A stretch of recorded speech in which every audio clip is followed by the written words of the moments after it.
Hello viewers, welcome to an exciting episode of Property Focus, your window into the world of architecture, building construction and real estate. In light of advanced development practices, new risks continue to emerge in terms of safety and security, both on construction sites and in occupied buildings. In addition, some of the modern building materials which are considered lightweight and dynamic present a unique challenge altogether. They're easily consumed by flames and they are more dangerous to handle in fire incidences. So today, we'll have an extensive look at fire safety in buildings, and we have an ultra-modern fire safety system in an industrial complex which we'll be exploring in just a bit. But first, we'll seek to understand the fire safety policy in Kenya and what a fire-safe building should have from Mr. Davis Ochilo, a principal officer from the Directorate of Occupational Safety and Health. We'll then dive into the practice of fire safety consultancy with Engineer Anthony Obare, a seasoned fire and safety risk assessment expert, also the risk management chapter chair at Institute of Loss Adjusters and Risk Surveyors, who will help us understand what this profession entails. At the tail end of the show, we'll explore the firefighting equipment and solutions in the markets today at Nimrod Africa Limited. I told you, we're unpacking safety today in all its complexity. Now, undoubtedly, this lineup can only be seen on Property Focus, so make yourself comfortable and tune in. I'm your host, Peter Ngigi.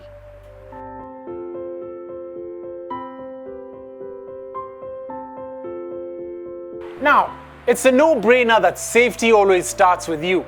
Taking basic precautions and following simple instructions that are either socially or legally stipulated.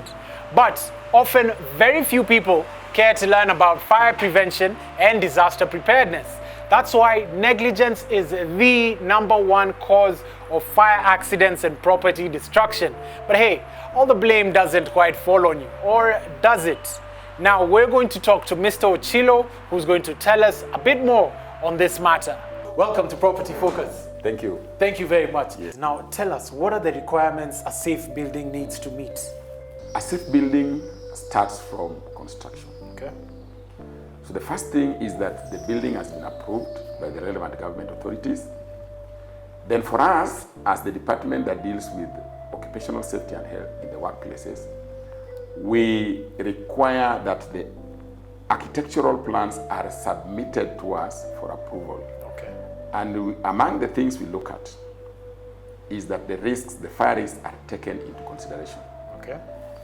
At that point, we look at the installations, if there are fire exits, if there are firefighting equipment, you have the sprinklers, you have the hose reels, you have the portable fire extinguishers. We would look at escape routes. Yes. In that context to make sure that it meets the requirement of safety. Building. Okay. Yes. Now, after the buildings have been approved, we look at architectural plans. Once the buildings have been approved, then of course there's the construction. Okay. Then once the building is complete, Yes. now there is the level of now occupancy. And the county governments issue the occupancy certificate. Okay. And when they issue the occupancy certificate, they look at the requirements that were supposed to be met, if they were met. Okay. Yes. The building were constructed as the plan, the architectural plans were taken into consideration. Yes. Other relevant government requirements were met. Okay. So now there's the occupancy. Yes. Now, the moment now you occupy a building, you become a client there. Okay. Then now, the mandate of fire safety now falls on you. Okay. And this would include now using the right equipment. Electricity is a major issue, for example. Yes. Are you using the right electrical points? Okay. Using the right equipment? Are you ensuring that the installations are used accordingly? Okay. So basically, a safe building comprises all those things. Are there emergency procedures, for example? Yes. So describe the state of fire safe buildings in Kenya. And if there's a percentage, how many buildings are fire safe and what have you? Again, I'll zero in myself to the area we cover, which is the workplace. Okay. I wouldn't put down a percentage. Yeah, because we have quite a number of workplaces which, because of certain limitations within our directorate, we may not reach all of them. Yes. But generally, the ones that we reach, we ensure they are safe. Okay. We ensure they are safe. And how do we do it? We are guided by the Fire Risk Reduction Rules and the Occupational Safety and Health Act. If they comply with the requirements in those acts, then the Occupational Safety and Health Act and the Fire Risk Reduction Rules, the workplace will definitely be safe. Okay. And on that note, we'll conclude the interview. Thank you very much, Mr. Ochilo. Welcome. Good. There you've had it on fire safety in Kenya. On to our next guest on the same matter in just a few. Mr. Steve Muli, welcome to Property Focus. Thank you very much. Excellent. So this building has one of the most sophisticated fire systems in the city. Could you describe its features? As you may be aware, BAT is a leading manufacturer in Kenya and within the region. Okay. In terms of the fire management system, our approach has been two-pronged. One has been prevention and the other one is protection. So prevention is the proactive way. Yes. And on the proactive space, Yes. what we've done is that we've gone ahead to have a comprehensive Yes. fire risk assessment for this site, Okay. which is able to pick out and advise us where we have our fire load, how much it is, and our hotspots as well. Okay. This enables you to select which is your best tool to use to Yes. contain this fire. Yes. Apart from that, we are able again to look at how do we prevent the fire from occurring at the first step. And this is what we call the proactivity. Within this space, what we have various numbers of proactive measures. Okay. And the first one I can mention is that we have what we call a hot work permit system. Okay. And what this system does is that any hot work, which includes using of an open flame or Okay. any activity that will generate sparks or heat, is thoroughly controlled into a situation whereby after the activity takes place Yes. is what we call a fire watch. Yes. Somebody who will come and monitor that area 3 hours after the job has been done, Wow. just to ensure that there is no chance Man. that there's some smoldering or some fire sparks have been left. Amazing. So that's the first step. Yes. The second step, we look at our electricals, Yes. which is also another source of ignition. And for us on the electrical space, what we've done, we have what we call thermography studies. And what we do with thermography is an infrared camera, Yes. which is able to see through an electrical panel, which is under full load. And it's able to identify the hotspots. Wow. And these hotspots are the Yes. ones which normally people call loose connections, which automatically come later in the form of a fire. Okay. So we're able to address that Yes. even before it occurs. Wonderful. So that's the second one. Wonderful. Then on the electrical space also, Yes. on our cable work, what we've done is that we've applied what we call a fire retardant Okay. chemical. Yes. And this chemical ensures when there is a fire on that cable, Yeah. that cable cannot transmit fire from one point to another. So it is contained only in that section. Amazing. So that gives us that strength that actually we're trying to make sure we don't have the fire. And the third thing definitely is training of the people. That Yes. is the software. Yes. Now we make people aware what Yeah. fire can do, how are you able to contain it, and what are these risks, and Okay. how you manage them. So Okay. that is the space on the proactivity area. Okay. On the reactive area, Yes. this is where we have now the installation of the fire systems. Here we also have a certain integrated approach, Okay. whereby we have a fire detection system on site, covers the total site. Okay. So we have smoke detectors, heat detectors, depending on the job that is going on in that area. Okay. And all this is linked up to what we have, a hydrant system Okay. and a sprinkler system. This is now all run by a stationary fire engine, Yeah. which is automatic. Yes. And what happens is that the system is fully powered and healthy throughout 24 hours. Okay. And when I mean by healthy, Yes. I mean that the system is pressurized between 9 and 10 bar, such that if you need to activate it, you have water and you have Yeah. it in sufficient pressure. Okay. From there, we also have an automatic suppression system, and this is for our data centers. These are areas which are normally not manned. Okay. So here we have an intelligent system which is able to check and confirm if there's any occurrence of fire. Correct. And definitely it does that by sensing the smoke. Yes. And once it sees it, it automatically alerts us. We have a central monitoring control room. Okay. Yeah, and it's able to discharge the suppressant and it's Okay. able to contain the fire immediately. Okay. So that's how we've integrated our fire system here. Wonderful. Thank you very much, Steve. Absolutely amazing. It's been wonderful. It's been great.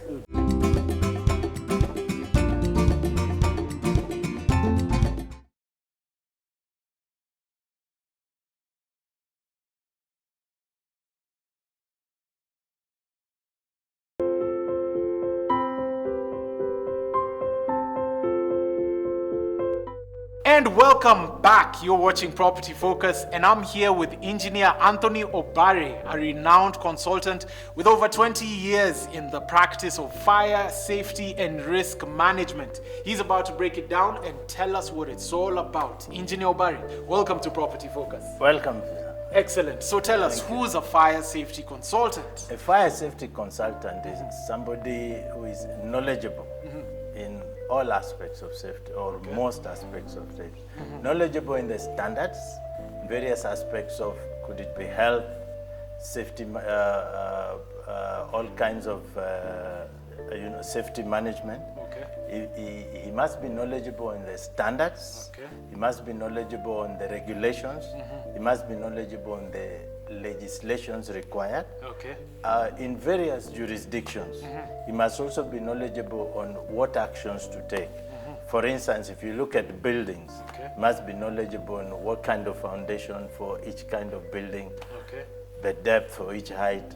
And he must also be knowledgeable on what kind of action can be taken, whether the local legislation has got teeth or not, whether the kind of advancement there is in the local legislation, and who actually rolls out the penalty and how it is done.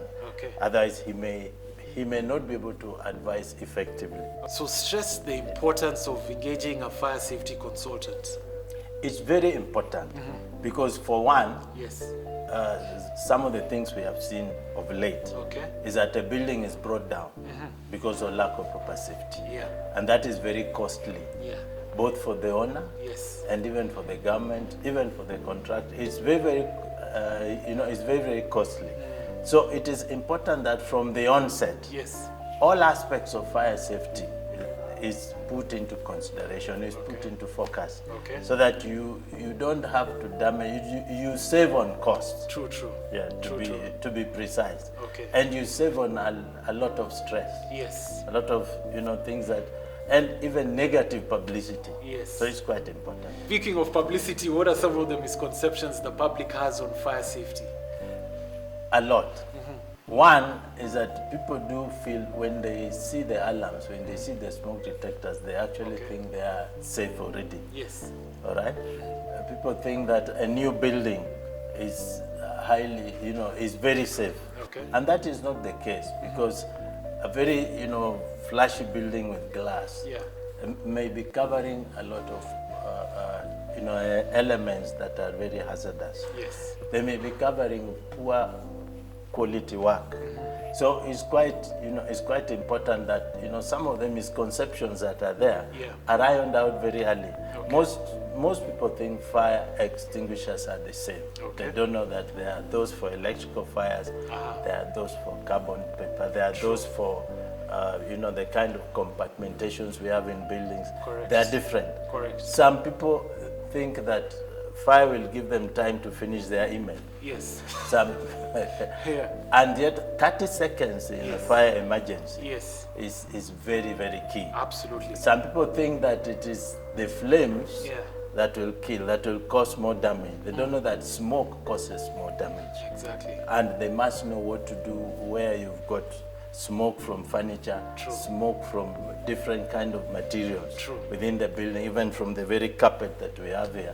So it's quite important that people know that we do have people like fire wardens that can help you sail through that smoke and actually get out safely. So there are a lot of misconceptions that have to be put right. And this is done by the signages that we put near the lifts, at the entrances, do's and don'ts. Now, as we conclude the interview, anything that you'd like to sensitize the public on fire safety, anything of the sort?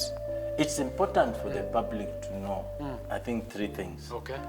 There has to be an awareness, a regular awareness, that wherever they enter, they must make sure that they know how they will exit in case of a fire. they must also know whether there are actually fire protection equipment, particularly the basics, Yes. the portable ones. Yeah. They must know whether there is detection and how to use them. They must be able to read the signages. Some of the signages are not read. People just bypass them. Exactly. And it is important for the public to know that when there's an alarm in any building, Yes. they must leave immediately. Yes. They don't have to finish whatever they sending were an doing. email. Leave Yeah. your laptop, leave Yes. your computer, forget your email, Yes. run for your life. Yes. When there is smoke, there are people will help you. Yeah. Where you've got, for instance, pregnant women Yes. or the disabled, Yes. the management of that particular building must have catered for that in advance. So it's quite important to know your environment. Immediately you enter into a place, True. how will I exit in case of a fire? Yes. It's quite, it's quite important. Quite important. Yeah. Wonderful. Thank you very much, Engineer Barry. Thank you, Peter. Excellent. Now up next, we've got the billboard and the materials profile thereon after.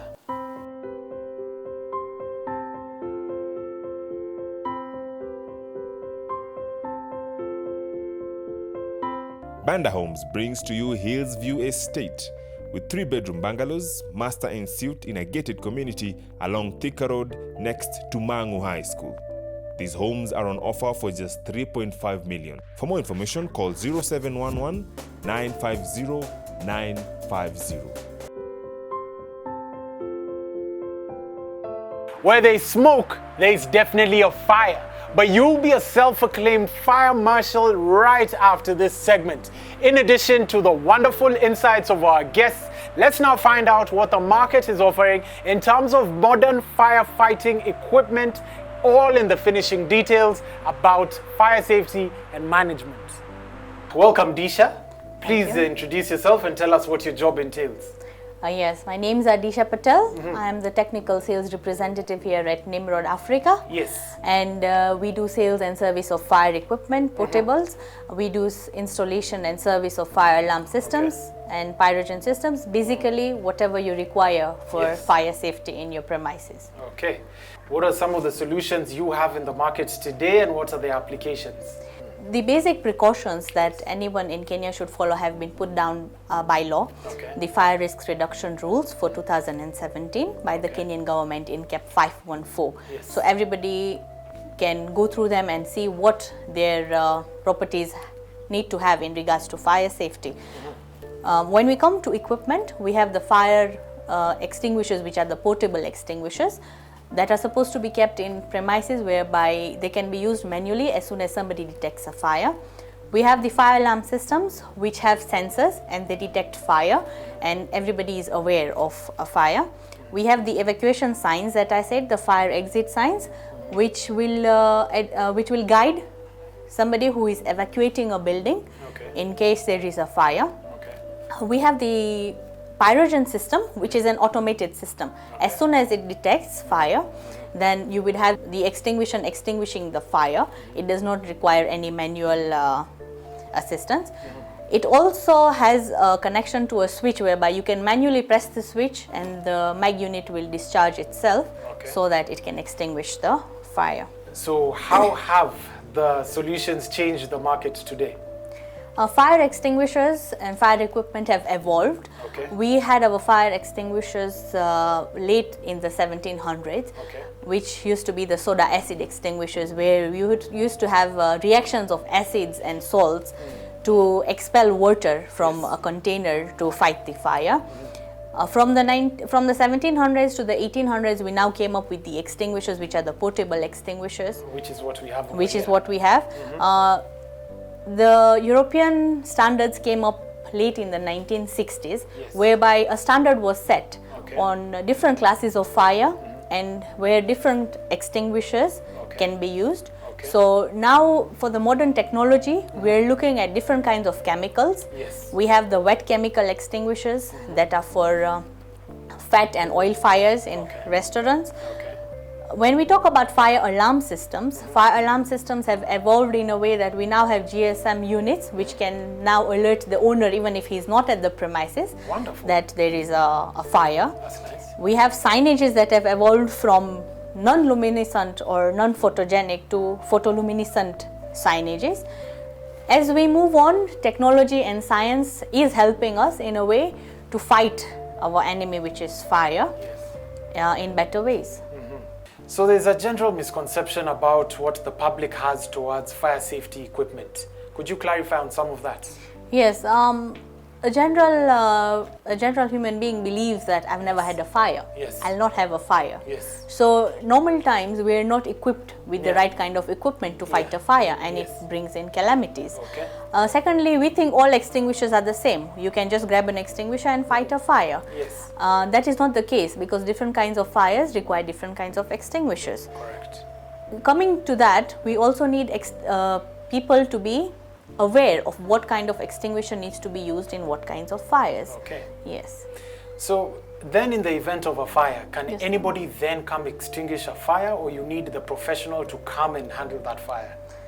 No, for an extinguisher, it is very easy to operate an extinguisher. Okay. The instructions are on the extinguisher. Okay. You just have to use we normally call it in our technical words as pass. Okay. You pull the safety pin, Yes. aim at the fire, Yes. squeeze the lever, Okay. and spread Okay. to extinguish the fire. What are the challenges the firefighting industry is facing today, and what are the measures that can be taken to just ensure that these challenges are addressed?